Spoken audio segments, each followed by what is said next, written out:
7h29 em Campos, de volta com o Folha no Ar, primeira edição, ao vivo aqui pela Folha FM, sempre também em nosso streaming no Face, no YouTube e ainda daqui a pouco em podcast, logo mais reprise na Plena TV. Hoje, o prazer de receber aqui agora a Folha FM, ele já esteve aqui há um tempo atrás conosco, né? Ainda quando era Continental, agora pela Folha FM, que é o resultado da migração dessa Rádio Continental. Deputado estadual do PT, Valdec Carneiro, é um prazer recebê-lo aqui, seja bem-vindo, muito bom dia, obrigado aí de antemão já pela presença do senhor, mesmo que virtual, mas importante para a gente. Bom dia, deputado. Bom dia, Cláudio, bom dia, Luísio, é um prazer muito grande começar o dia conversando com vocês e me atualizando aí a partir das manchetes da Folha da Manhã. Mandar um abraço especial para ouvintes aí do programa Folha no Ar. Acho que nossa conversa vai ser boa. Deputado, bom dia, obrigado pela presença. Vamos começar falando sobre passado recente, sobre novembro de 2020. Então, apenas 5 meses da eleição, né? E o senhor, assim como parte do PT, apoiou no segundo turno o candidato Caio Viana, do PDT. Embora o partido aqui em Campos tenha declarado neutralidade, teve candidato próprio no primeiro turno, da ex-vereadora Odisseia Carvalho, professora, veio de uma militância respeitada e longeva no CEP, né?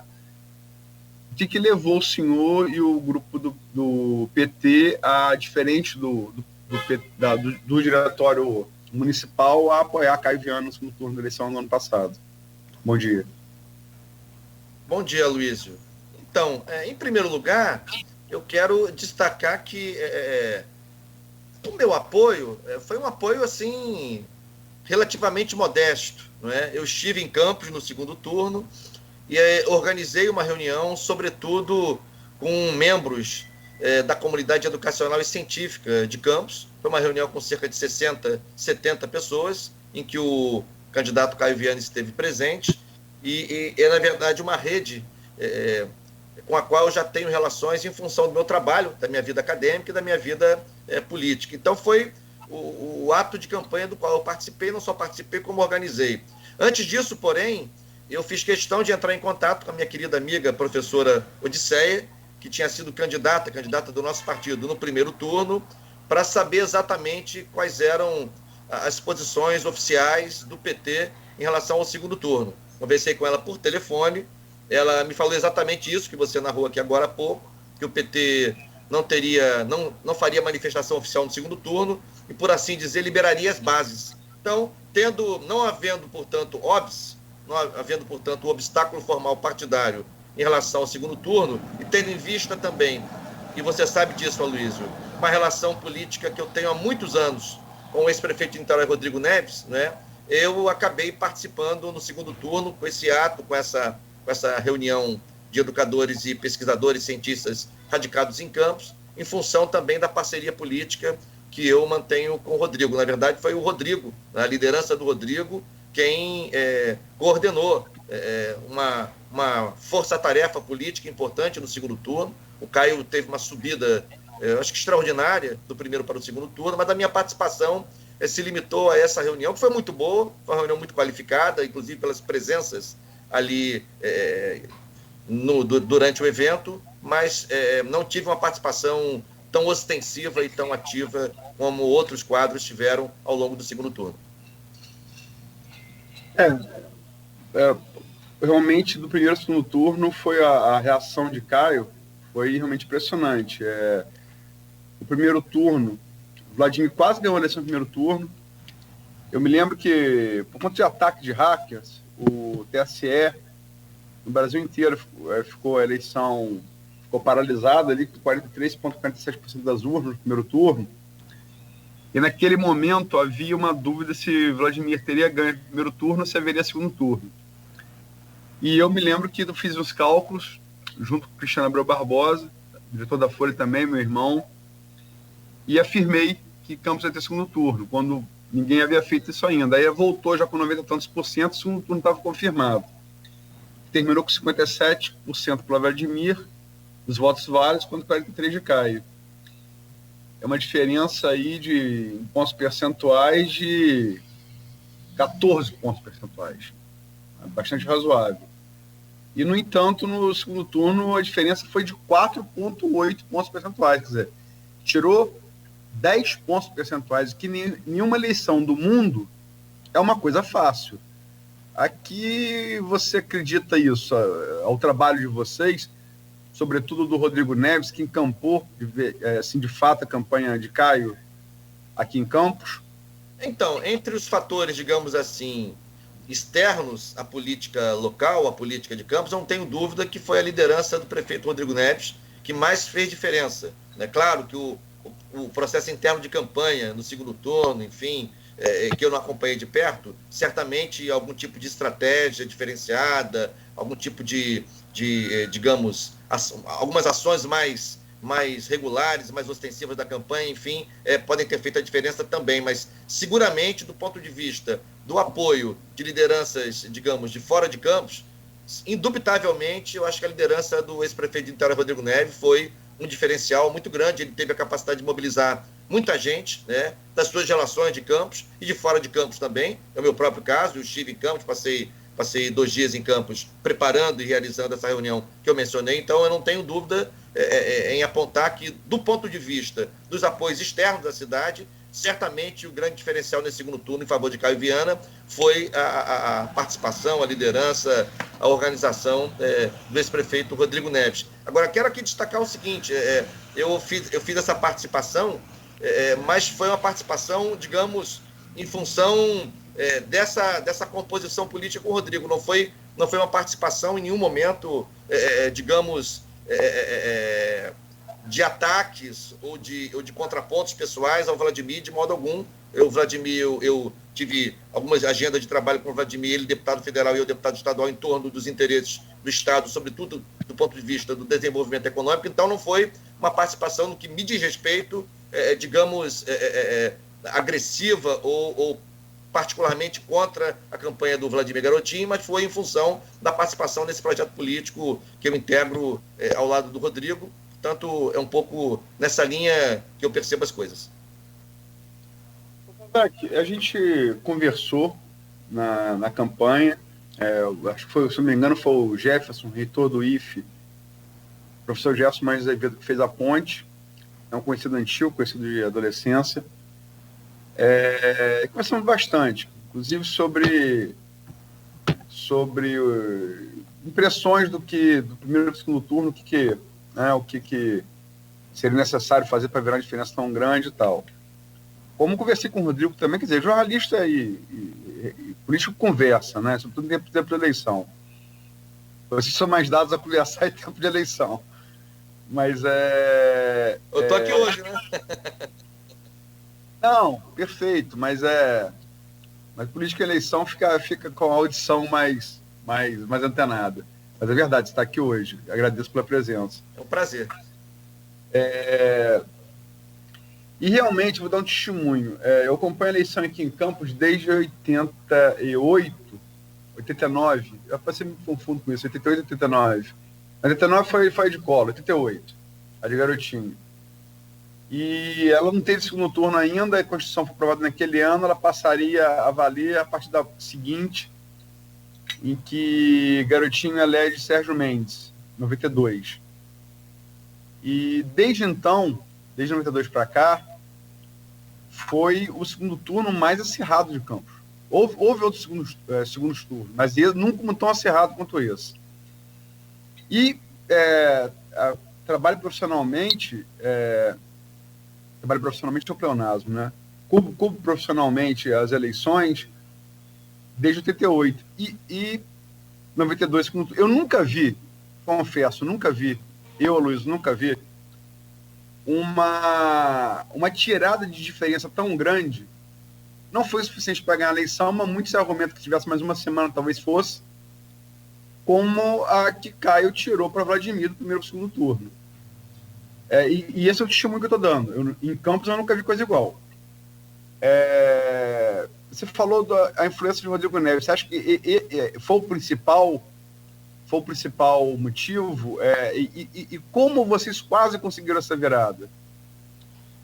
Olha, Aloysio, Cláudio, como eu disse há pouco, eu não acompanhei a campanha no dia a dia em Campos, né? Eu estive apenas durante 2 dias no segundo turno. Mas o que eu pude observar e as conversas que eu pude fazer, inclusive com você, né? A conversa com você, para mim, foi mais que uma conversa. Você me deu uma aula sobre o contexto político de Campos, enfim. Mas o que eu pude observar e o que eu pude conversar, realmente, não só o apoio, mas o Rodrigo é muito organizado, né? O Rodrigo Neves é muito organizado. Então, assim, não foi um apoio do tipo, vamos todos para lá, andar pela rua. Não, houve um método, né? Assim, de abordar segmentos específicos.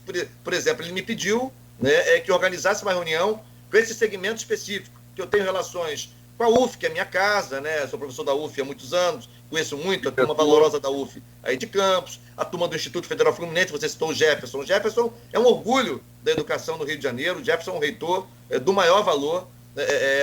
O pessoal da UENF, sobretudo, acompanha a UENF muito de perto desde a gestão anterior do professor Passoni, tem muita relação com o professor Raul Palácio. Então, assim, outras relações também no ISEPAM, no Liceu de Humanidade. Então, eu conheço razoavelmente o campo educacional em Campos dos Goytacazes. Então, ele me pediu, me encomendou, digamos assim, essa contribuição do ponto de vista político, dessa reunião específica, assim como ele fez isso com outros agentes políticos em relação a outros segmentos. Então, assim, acho que é um apoio assim, ostensivo, politicamente falando, por parte do Rodrigo, e muito organizado, né? Então, é possível que isso tenha feito diferença. Agora, insisto, eu não sei também do ponto de vista da campanha no dia a dia em Campos, do primeiro para o segundo turno, o que a campanha do Caio fez de diferente, né? Mas, repito, do ponto de vista das influências externas, certamente a entrega, a dedicação, a organização, a ostensividade do apoio do Rodrigo deve ter feito muita diferença nessa arrancada, embora não tenha redundado em vitória, chamou muita atenção dos analistas como você em relação ao percentual de diferença que foi tirado no intervalo de tempo tão curto. E como é que... Vamos mudando agora, dando atualizado de lá para cá, e só bom lembrar que essa reunião que você fez, o Raul já se manifestou aqui, Raul Palácio da UENF, foi na UENF essa reunião ali, e ela também sofreu críticas. Não foi na UENF, não. Não foi no centro comercial da UENF, não? Não, a reunião não foi na UENF, não. A reunião foi, inclusive, no espaço da campanha do Caio Viana, né? Foi num galpão da campanha do Caio Viana, não foi nenhum espaço público, não. Então, perdão, mas enfim... Mas a gente noticiou essa reunião. Isso. Eu, então, me lembrei o local. E ela sofreu críticas na comunidade acadêmica da UENF, sobretudo pelo grupo que fez oposição a Raul Palácio perdeu a eleição a reitor. Você chegou a ver essas críticas? Como é que você recebeu elas? Não, eu vi manifestações, mas assim, eu acho que faz parte do processo político. Não teve nada também, nenhuma crítica contundente. Apenas quadros da comunidade acadêmica da UENF. Alguns eu conheço bem também, respeito, que se colocaram, digamos, com ressalvas, com restrições ao apoio ao Caio Viana, enfim. Então, mas eu acho que eu entendi como parte do processo político nada significativo. Não porque essas pessoas não sejam significativas, não é isso, mas nada expressivo do ponto de vista do debate político. E chegando agora para o tempo, chegando agora para o presente, para abril, né, desse ano, teve Vladimir aqui, eu resumi aí no primeiro bloco a análise dele, dos 100 dias dele, né, das questões que ele promete, coisas que ele já fez, planos primeiro semestre, enfim, em várias áreas. Como é que você, de fora, tendo participado do segundo turno, como é que você analisa esses 100 dias do governo Vladimir Garotinho aí à distância?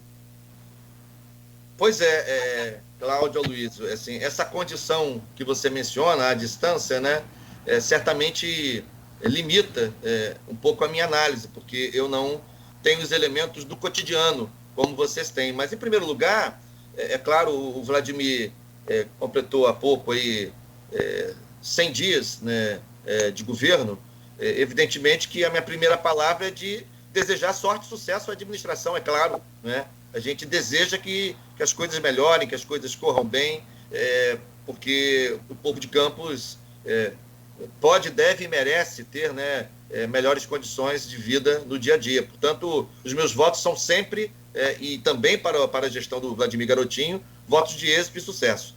Em segundo lugar, o que eu percebo, assim, de muito claro, mesmo à distância, em relação ao que eu percebi à distância no quadriênio anterior, eu sinto que o Vladimir, assim, ele é muito ativo, né? Ele se movimenta muito, né? Ele busca muita interlocução, busca muita parceria. Então, esse perfil, né? Eu não tenho conhecimento próximo ao Vladimir, enfim, mas eu percebo, em primeiro lugar, uma disposição, uma movimentação, uma iniciativa que me parece uma característica positiva para o gestor. Entretanto, acho que ele enfrenta duas importantes limitações. A primeira delas, não há dúvida alguma, é essa tragédia humanitária e sanitária da pandemia do novo coronavírus, né? Eu quero, inclusive, me solidarizar com as famílias enlutadas aí de Campos, né? Campos tem sofrido muito com a pandemia, então minha solidariedade às famílias que perderam entes queridos, que têm membros da família internados, enfim, em UTI, não só de Campos, como de toda a região norte, do eixo norte-noroeste do estado. E nós perdemos, vocês mencionaram no primeiro bloco do programa, na Assembleia, nós perdemos dois colegas, né, que, independentemente das diferenças políticas e ideológicas, que nessa hora perdem a importância, nós perdemos a convivência desses colegas. Eu me refiro aqui ao Gil Viana, abraço à família do Gil, e também o veteraníssimo e queridíssimo na Assembleia, João Peixoto, cuja família também é um abraço aqui nesse momento. Então, assim, acho que o primeiro grande obstáculo que o Vladimir e o conjunto de prefeitos vem enfrentando é a pandemia. Mais ainda com a condução desastrosa, eu diria até criminosa, por parte do governo federal em relação à pandemia.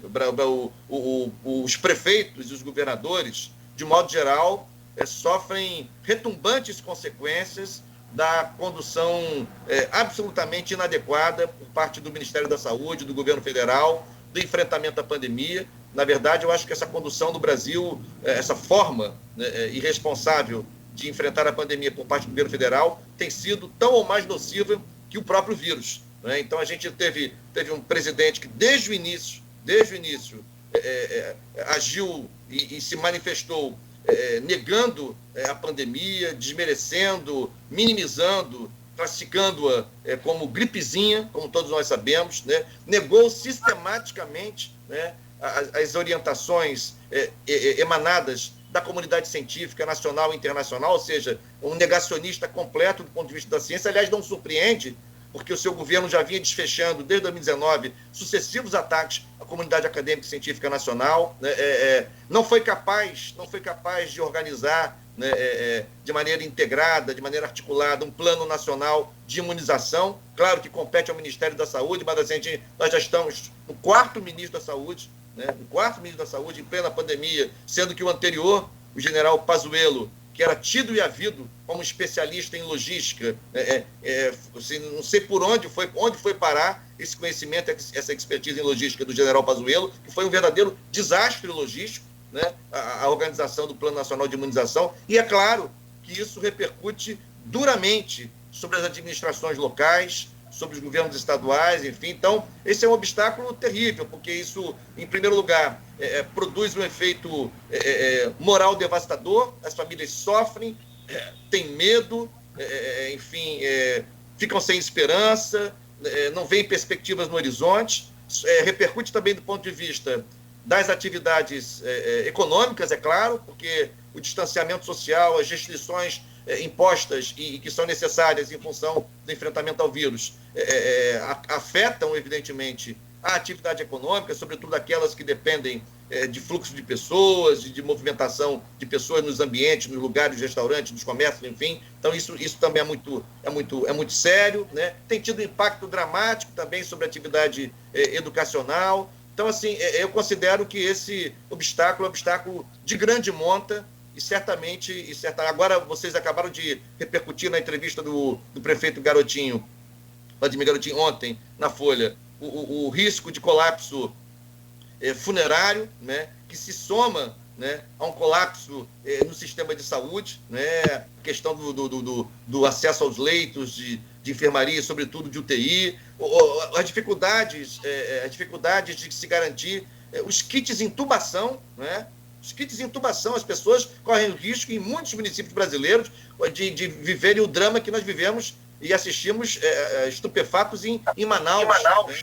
Em Manaus, sem oxigênio. Enfim, então, hoje, por exemplo, Niterói anunciou a suspensão, não foi o único município, da sua campanha de vacinação, porque o Ministério da Saúde não enviou os lotes prometidos de vacina. Então, ou seja, esse é o primeiro grande obstáculo que o prefeito Vladimir Garotinho, não é o único, está enfrentando. Outro obstáculo importante, são os dois que eu quero ressaltar, tem a ver com o comportamento das receitas, né, no município de Campos, que, na verdade, é uma economia fortemente vinculada ao setor do petróleo, né, e você mencionou agora há pouco nos seus comentários no primeiro bloco, a meu ver, de maneira adequada, né, o petróleo sofreu, no segundo semestre, sobretudo no final do ano 2014, um baque muito grande, né, no petróleo, é uma commodity precificada internacionalmente, teve uma queda muito brusca, né, caindo praticamente de $120 o barril para cerca de $30, enfim, então, e não se recuperou até hoje, né? Houve uma recuperação, mas jamais no nível em que se encontrava quando daquela queda vertiginosa, e isso afeta dramaticamente as economias dos estados, dos municípios, que têm na receita do petróleo um apoio, né? Um lastro orçamentário e financeiro importante. E mais ainda em Campos, porque além do problema da queda do preço do petróleo, nós temos ainda um processo nos últimos 10 anos de redução na produção na bacia de Campos, onde se encontram os campos mais maduros, né? E a produtividade vem caindo, diferentemente do que vem acontecendo, por exemplo, na bacia de Santos, né? Quando a produção vem aumentando significativamente, sobretudo, notadamente, não apenas, mas no campo de Tupi. Então, assim, tudo isso certamente coloca um cenário desafiador para a administração municipal de Campos, porque com restrições orçamentárias e financeiras, fica obviamente muito mais difícil implementar a agenda, implementar os programas, as ações que o prefeito havia planejado. Bom, Beck, eu sei que você está à distância, mas eu fiz um painel, e até parte dele, como na entrevista com o Vladimir ontem, de análise dos 100 dias de governo dele. E procurei fazer o mais diverso possível, né? Foram ouvidos a Elaine Leão, presidente do CIPROSEP, Sindicato de Servidores Municipais, o cientista político, professor da UENF, Hamilton Garcia, o Jefferson, que estamos aqui, reitor do IFE, gestor universitário, professor, gestor universitário, o Igor Franco, também do Uniflu, professor do Uniflu, especialista em finanças, e José Francisco Rodrigues, que é presidente do CDL Campos, né, do setor logístico, do comércio. E vários dele pediu uma nota de 0 a 10, né, e que justificasse para esses 100 dias de Vladimir. Sei que você, à distância, é mais difícil fazer essa análise, mas como professor, que com uma história na UF, foi diretor também da UF, eu vou te pedir, mesmo à distância, uma nota de 0 a 10 pelo que você acompanha à distância e uma justificativa para esses 100 primeiros dias do governo Vladimir. Olha, Cláudio e Aloysio, eu, como professor mais adepto aos processos de avaliação qualitativa, né, eu prefiro não me fixar em números, não é? Eu acho que a gente tem um período ainda prematuro para estabelecer um grau, uma avaliação ao governo do Vladimir Garotinho, mas eu destaco nesse processo esses dois aspectos, né? Do ponto de vista positivo, eu destaco, pensando numa avaliação qualitativa, destaco essa proatividade, digamos assim, né? Esse perfil mais de buscar iniciativas, de buscar interlocuções, assim, que o prefeito demonstra, E também ressalto essas dificuldades estruturais, eu diria, estruturais, tanto em função da pandemia, tanto em função da queda de receitas oriunda da economia do petróleo. Sendo que no primeiro caso, no caso da pandemia, o dramático, enfim, claro que o mais dramático é a perda das vidas, mas o dramático é que as consequências econômicas da pandemia não serão, digamos, superadas em curto prazo, não é, pessoal? Né? Esses impactos se farão sentir provavelmente, ao longo dos próximos anos. O que quer dizer que os prefeitos que tomaram posse agora, em 2021, terão que conviver praticamente ao longo de todo o seu quadriênio, né, com os impactos, com as dificuldades, com as rebordosas, né, por assim dizer, provocadas pela pandemia. Então, eu prefiro não dar um número, mas fazer uma avaliação de caráter mais qualitativo. E a última pergunta para encerrar o bloco, chegamos ao tempo que o Cláudio Nogueira determinou. Caio Viana, recentemente, foi publicado no Diário Oficial. Uma coisa muito criticada nele durante a campanha era a falta de experiência profissional, né? Um currículo reduzido, profissional. E ele foi publicado no Diário Oficial, ele assumindo a Secretaria de Ciência e Tecnologia, que é uma pasta que você conhece bem, né? Você teve lá, no governo de Godofredo, não foi isso? Com o Godofredo eu fui secretário de Educação e com o Rodrigo eu fui secretário de Educação e de Ciência e Tecnologia. Não, então com o Rodrigo. Mas você conhece bem a pasta. Como é que você sentiu essa nomeação, qual a sua apreensão e o que você espera do trabalho de Caio lá em Niterói? Então, sobre a nomeação, eu tomei conhecimento, assim como vocês, pelos atos oficiais da Prefeitura. Né? Eu não sabia, não participei de nenhuma articulação e, portanto, soube, assim como vocês souberam.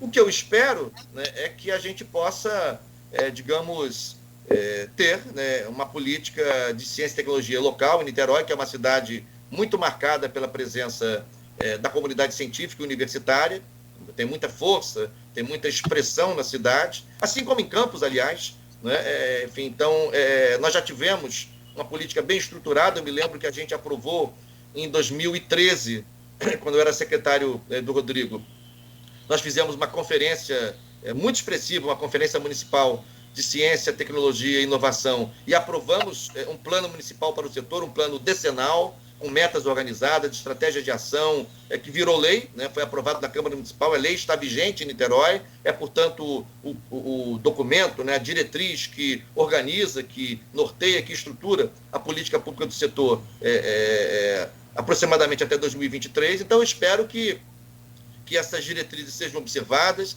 espero que haja muito diálogo entre a Secretaria e a comunidade científica de Niterói, não apenas com as universidades, as instituições de ensino superior, mas Niterói, por exemplo, cedia o Instituto Vital Brasil, né, nosso valoroso e glorioso Instituto Vital Brasil, cedia a Pesagro, a Companhia de Pesquisa Agropecuária Estadual, tem a presença também do Instituto de Pesos e Medidas. Então, Niterói tem uma presença muito significativa de algumas instituições emblemáticas da ciência fluminense. Então, espero que haja muito diálogo entre a Prefeitura, a Secretaria e essas instituições, e, além disso, que possa haver também mais políticas, como nós desenvolvemos naquela época, de socialização, digamos, democratização do acesso às vantagens que as novas tecnologias proporcionam. Por exemplo, naquela época nós conseguimos, Álvaro, Aloysio e Cláudio, colocar vários logradouros públicos da cidade conectados à internet, né?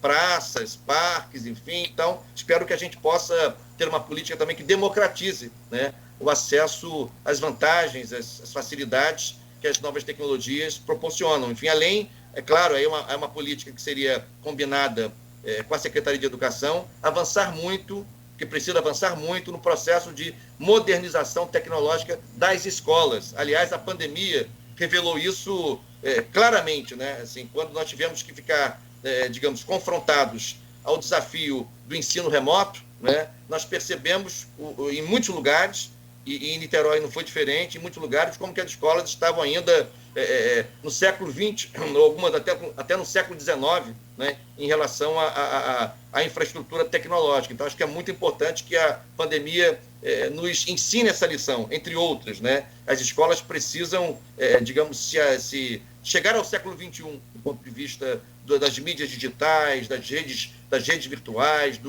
da infraestrutura tecnológica. Então, espero que o Caio possa, com a sua equipe, avançar nesses aspectos, entre outros. Você deu muito o aspecto conjuntural da pasta, conhece bem, teve nela, né? Agora, do que você conheceu do indivíduo político Caio na campanha, o que você espera desse indivíduo político à frente da pasta?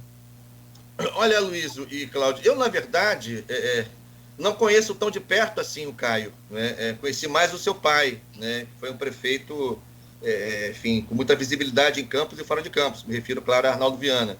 Mas, assim, não conheço muito o Caio, né? Nós tivemos alguns poucos contatos, meses antes da campanha eleitoral de 2020, em contextos informais, não eram reuniões de trabalho, não eram reuniões, enfim, sobre pautas específicas, e durante a campanha eleitoral eu tive essa participação pontual, como eu expliquei aqui, nessa reunião que nós fizemos em novembro de 2020. Então, assim, o que eu espero é que é um jovem, não é? Certamente antenado e conectado aí com as inovações tecnológicas, com disposição para trabalhar, porque, afinal de contas, se colocou à disposição para ser prefeito de uma cidade com um porte, com envergadura de Campos, é porque tem disposição para enfrentar desafios. Então, espero que isso seja canalizado para o êxito da política de ciência e tecnologia em Niterói. Mas, assim, não tenho elementos mais precisos que eu possa compartilhar com vocês aqui. Perfeito. Bom, são 8h01. Fechado esse bloco, então, a gente faz uma pausa rápida e próximo bloco a gente volta a conversar com o deputado estadual Valdec Carneiro, ao vivo conosco aqui no Folha no Ar, primeira edição. Oferecimento dos laboratórios Plínio Bacelar, Clínica Proteus e Dedumas Baterias.